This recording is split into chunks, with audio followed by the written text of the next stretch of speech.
Bonjour et bienvenue dans ce premier épisode. Votre mission, flairer le bon filon et décoter la perle rare. Nous avons confiance en votre perspicacité et votre sagacité, mais laissez-nous vous donner quelques pistes. Aujourd'hui, on décortique ensemble les différentes étapes du recrutement et la non-discrimination.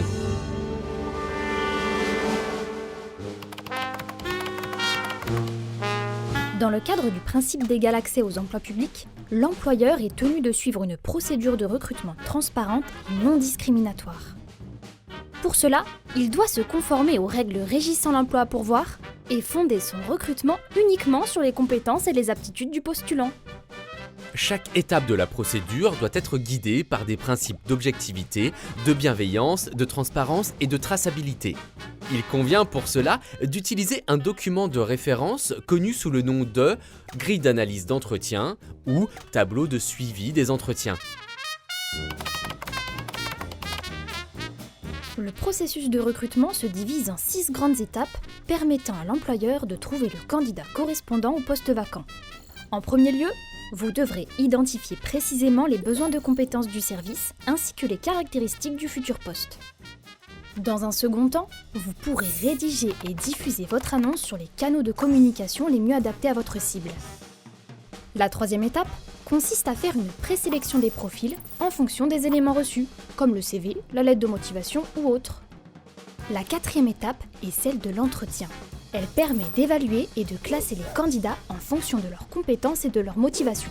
Il est essentiel de préparer cet échange en travaillant le questionnement et l'écoute active. Vous devrez poser clairement les enjeux du poste et donner aux candidats l'envie de rejoindre le service. Lors d'échanges avec les autres recruteurs, vous pourrez comparer les différents candidats de manière objective grâce à la grille d'évaluation d'entretien et des informations collectées précédemment. Enfin, dernière étape, vous devrez être garant de l'intégration du nouvel arrivant afin d'assurer une collaboration durable au sein du service ou de la structure. Fil conducteur d'un entretien, les questions doivent être travaillées et structurées en amont afin d'éviter tout sujet sensible qui n'aurait aucun lien avec le poste ou les conditions nécessaires pour l'occuper. Chaque information sollicitée doit avoir pour finalité la vérification des compétences et être en lien avec la prise de poste.